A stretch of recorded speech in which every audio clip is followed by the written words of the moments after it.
Let's talk about fat pencils.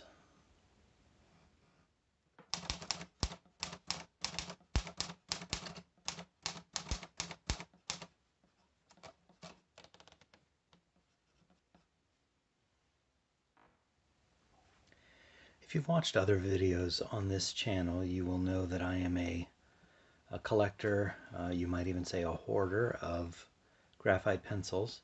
It's one of the handful of things that I collect, and because my collection, let's just call it a hoard, is big, large, embarrassingly large, I keep bunches of pencils in cigar boxes because I find it's a perfect shape and size to store lots of pencils in a way that doesn't look like I've completely lost my mind, and they stack nicely and tuck out of the way so I'm not constantly reminded of my hoarding ways.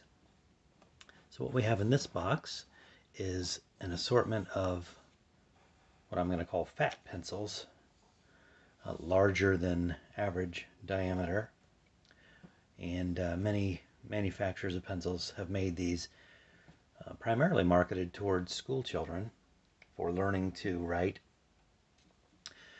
easier for small hands to hold, I think is the reason, which is I guess a strange irony. The smaller the hand, the bigger the pencil has to be. I'm not sure. But I find writing with a larger pencil to be very comfortable. I'm not the most dexterous person. My fine motor skills are not. My fine motor skills are less than ideal. So I find writing with a larger pencil to be comfortable for me. So we're going to look at a few of those today, and one fat pencil in particular. Some of these are just ones I picked up over the years. Some of them are advertising pencils, as you see here. There's a few advertising pencils of that sort. Various companies.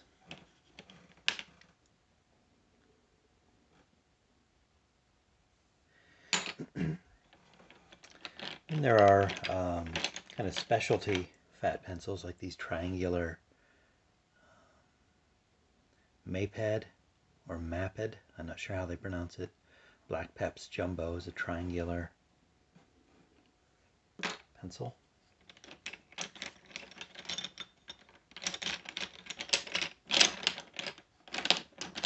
I know I have other triangular, that's what I'm looking for. Dixon Ticonderoga, which I really like the shape of, and the kind of dark colored wood with this odd rubbery kind of coating they put on it is unpleasant to me. So while the shape is great, and it's admirable that they actually have a triangular shaped eraser and a ferrule that they've affixed, so it looks very neat.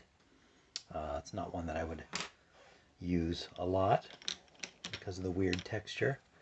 A Barrel Eagle here has a Husky.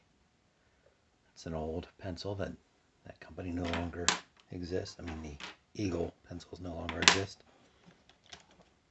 More advertising pencils. Here's some that are still manufactured and that are among my favorites, and I'll probably do a separate review of these at some point.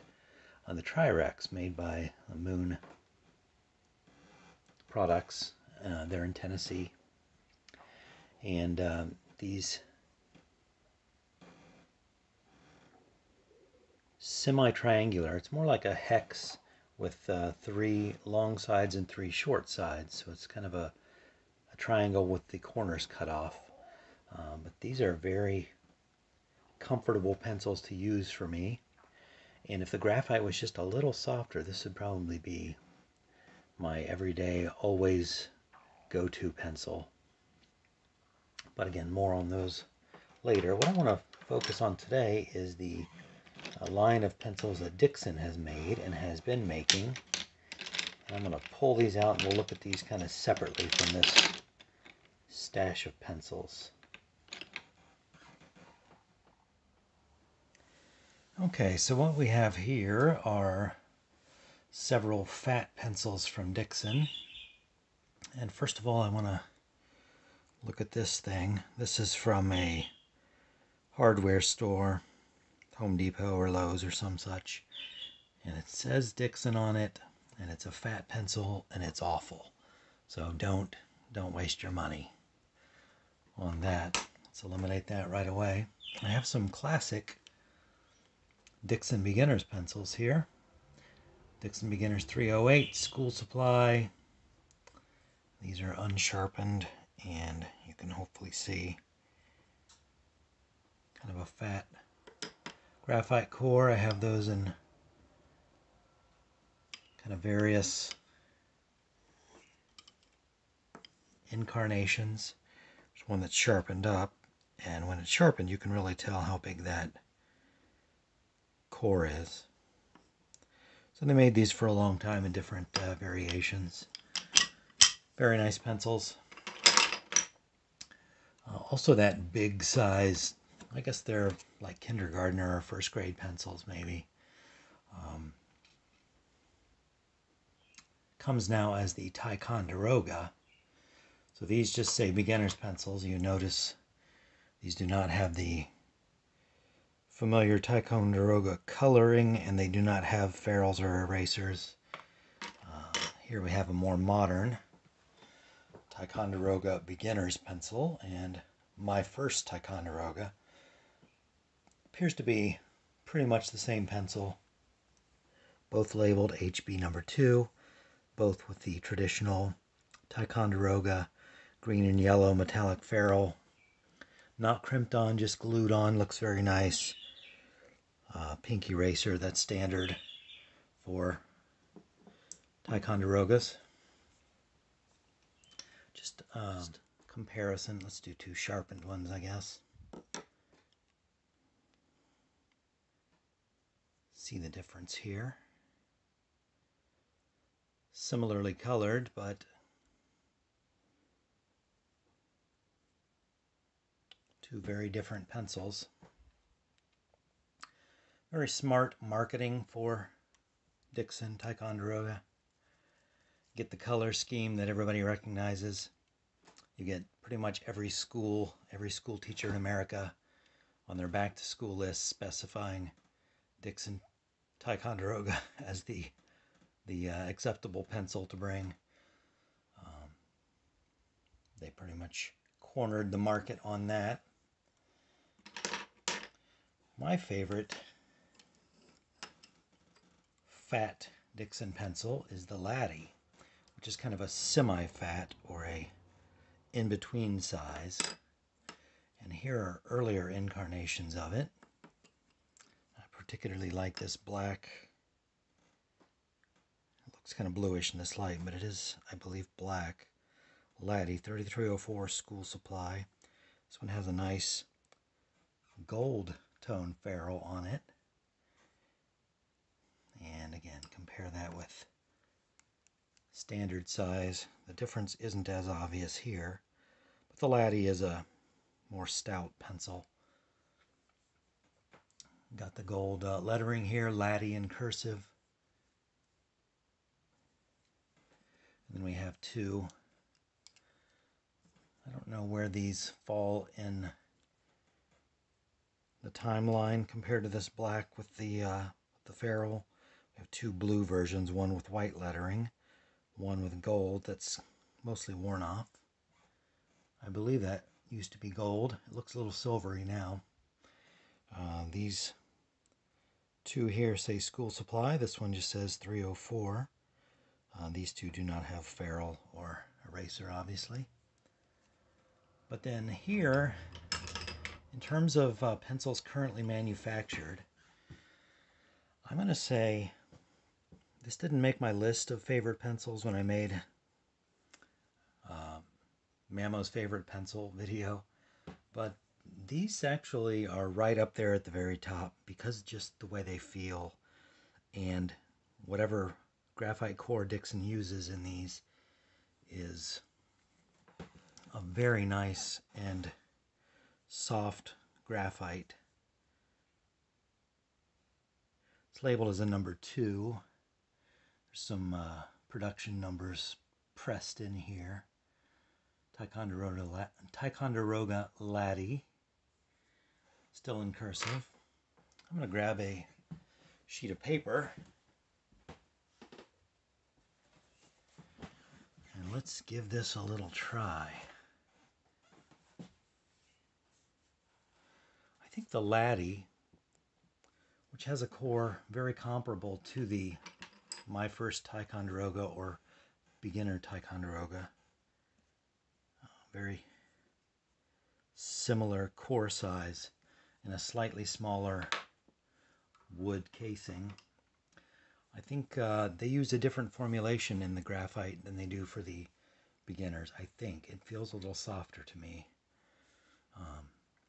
Could be wrong, could be just personal, my inability to tell the difference, but I think so.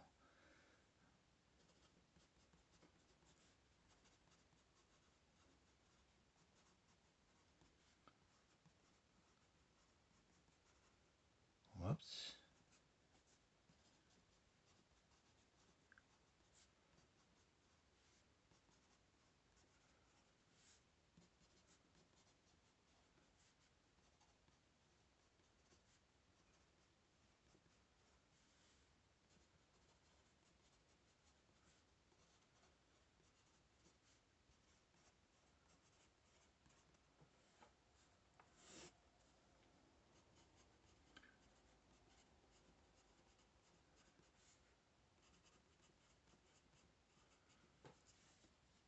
I don't know where these are made because I buy these in singles from a teacher supply store, and I assume if they were made in the USA it would say.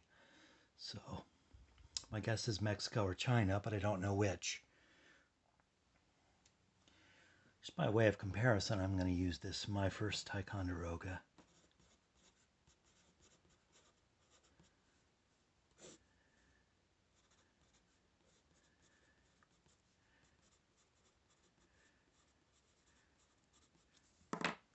Similar. And then a standard Ticonderoga number 2.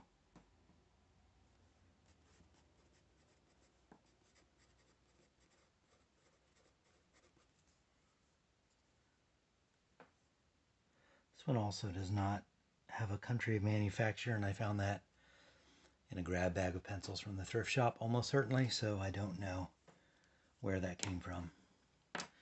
Anyway, if, like me, you have some dexterity issues, or you just like the feel of a round pencil, this is a very comfortable pencil to hold.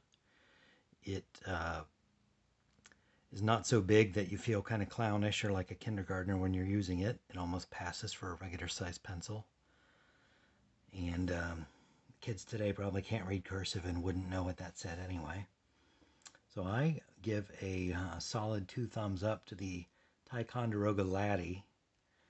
It's worth a try, especially if, like I said, you have dexterity issues, something of that character. It's got a very nice, soft, not overly dark, but a soft graphite core. And I think you can still buy these at even Walmart or Target or something of that nature. So, something else for you to try. Thanks for watching this little, I guess, tour through the ages of Dixon pencils and fat pencils. Did I mention it's round? I think I mentioned it's round. Very comfortable. Anyway, thanks for joining me here today. Join me again next time for either a radio review or a scan through the shortwave frequencies, or maybe a look at a typewriter, maybe a look at a prayer book or a Bible that I found recently at a thrift shop. Who knows what it'll be. Something along those lines. I appreciate you watching. Watch what you like what you watch. Hope to see you here again next time.